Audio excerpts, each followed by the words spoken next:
দেখেন, দেখাইতেছি আমি উপরে উপরে দেখেন সেই আমি ক্যামেরা কোনোভাবে অফ রাখতে পারতেছি না ভাই। এই ভিউগুলো দেখা আমি চাইতেছি আপনাদেরকে দেখানোর জন্য। আমি যতই ট্রাই করতেছি যে ক্যামেরাটা অফ রাখি, তা পারতেছি না।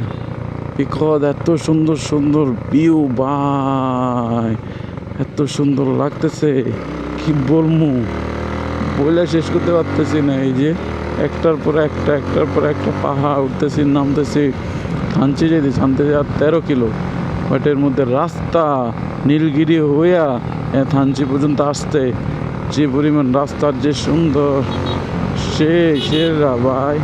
সবাই যাই, অনেকে যাইতেছে, মাত্র একটা ট্যুর ইয়েরা দেখছি, গ্রুপে দেখছি, তো 2টা হুন্ডা যাইতেছে। এই ও পাহাড় আর পাহাড়, এই যে নামলাম আবার উঠলাম, ও সে কড়া লাগতেছে ভাই, ফার্স্ট টাইম এই রোড দিয়া। ও মাই গড, কেমন দেখা যায় ক্যামেরা জানি না, যদি বাস্তবে দেখতেন ভাই চোখ ফালাইতে পারবেন না, এখানে চোখ ফালাইতে পারবেন না, এত সুন্দর। মাশাআল্লাহ, সৃষ্টিকর্তার দেওয়া জিনিস এত সুন্দর। এগুলোতে থাকলে মন তো এমনি ফ্রেশ, এমনি ঘুরলে। টাকা পয়সার অভাব না হইলে এখানে তো পুরো মানে প্রতি 1 মাসে একবার করে আইতাম আমি। পুরোগুলোকে কথা করে গ্রিন কার্ড করে রাখতাম, মাসে একবার আমি ঘুরার লেগে থাকার লেগে। ও আয় আল্লাহ, জীবনে এত টাকা দেখ, বেশি না অল্প দেখ, বাট জাস্ট বন্ধু বান্ধব নিয়ে আমু, আগে বন্ধু বান্ধবগুলো থাকবো, ওপরে নিয়ে আমু ঘুরমু, এটাই। একটু একটা ব্যবসা বাণিজ্য, ছোটো ব্যবসা বাণিজ্য করবো, একটা মাস শেষে হালাল ইনকাম দিয়া এসে বন্ধু বান্ধবগুলো ঘুরে যাবো। যে বন্ধুর কাছে টাকা নাই, বন্ধু চল আমি দিব, চল।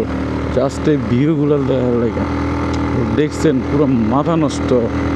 চিন্তা করা যায় এত সুন্দর বাংলাদেশ ভাই। আমি বলতেছি ক্যামেরাতে যেটা দেখতেছেন তা আপনি আই থিঙ্ক আমার মনে হয় 10%ও দেখতেছেন না। সামনাসামনি এত সুন্দর, যেটা বলার বাইরে, বইলা শেষ করতে পারতেছি না আমি। আপনি বলবেন যে ভাই আপনি প্রত্যেকটা ভিডিও খালি দিতেছেন জিনিসটা বলতেছেন, ভাই ভিডিও দিতেছি দেখেন আপনারা, ভালো লাগলে যদি মন চায় একটা ফলো দিয়েন, লাইক দিয়েন। তো কষ্ট করে আসছি, ভিডিও করতেছি, ভাবলাম আপনারা দেখায়। অনেকে তো এই যুগ থেকে আসে না বা আসতে পারে না, তো অনেকে ভয় পায় আবার। সো আমি বলবো যে দেখেন, আসেন, 5-10 হাজার টাকা খরচ করে নিজের মনটার পুরো ফ্রেশ করে রাখেন। এত সুন্দর বাংলাদেশ চিন্তা করতে পারবেন না, দেখছেন ভাই, অনেক সুন্দর অনেক সুন্দর। তো আমি শুধু বলতে আছি, আমি অনেক কিছু গোছাই বলতে পারি না, বিকজ আমি নতুন। আমি এখন একটা ইউটিউব চ্যানেল পর্যন্ত খুলিনি, ভিডিও ছাড়িনি। সো বুঝতে নেই, জাস্ট ফেসবুকে ভিডিও ছাড়তেছি। অনেক সুন্দর অনেক সুন্দর অনেক সুন্দর।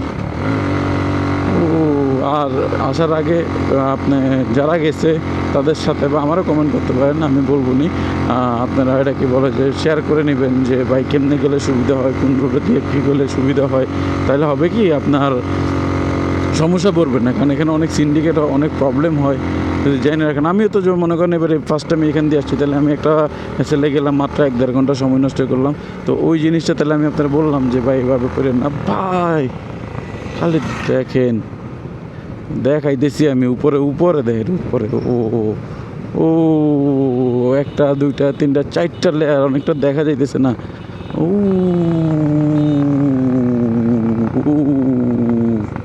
সেই মাশাআল্লাহ মাশাআল্লাহ মাশাআল্লাহ। আমি স্টার্ট বন্ধ করে দিছি, গরম হয়েছে তো, নামতেছি, বন্ধ দিছে আর বন্ধ হয়নি, নামবো মনে হয়, নামতে থাকি। 9 কিলো থানচি, ভাই থানচি দিয়া বান্দরবন যাই, মজা পাবে। এত সুন্দর রাস্তা, এখন অনেক ভালো, ধাক্কা ধুক্কা নাই, কিছু নাই, অনেক ভালো রাস্তা, দিক দিয়ে যান।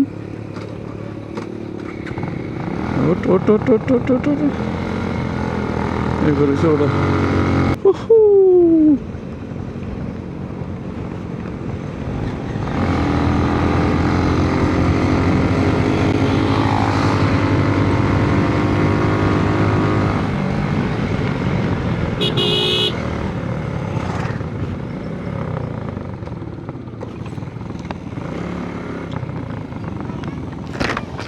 ও মাই গড, আছে আইতেছে ও ক্যাম্পটি। মামা কি রাস্তা, হ্যাঁ ওদিক দিয়ে ব্রিজটা খুব বাজে আছিল। হ্যাঁ ব্রিজের ব্রিজটা খুব বাজে আছিল। অনেক বাজে মামা, হাতে ব্যথা পাইছি। আর আমি আমার উঠে আলাইছি। আমি তো এটা বুঝে যাই ব্রিজে তো হুট করে ডাউন এলে তো নামবো উঠবো কিচ্ছু করো না ফাও। মামা, হ্যাঁ মারাত্মক রাস্তা, সেই এমন অন্যরকম ফিলিং। ফিল সেই। আবার গেলে এন্দি যাবো। আবার গেলেন নিয়ে মানে কত নিয়ে যাবি? না ওইটা না, জন আবার ইয়েতে যাবো আর কি, যদি কোনো সময় আবার বগালে বা কেউ কাটং যাওয়া হয় সুংসাং পাড়া, পরে সুংসাং পাড়া পরে জন আবার খুলবো, তখন আবার যাবো না। মানে সুনসেন করে তো খোলাই না, ওটা পরে আবার কাজ করতেছে তো ওদিকে আরো 5-10 কিলো কাজ করতেছে, তখন এই এন দিয়ে যাবো। Okay deal. ডান। এ পর্যন্ত তুই বেঁচে থাকলে আর কি।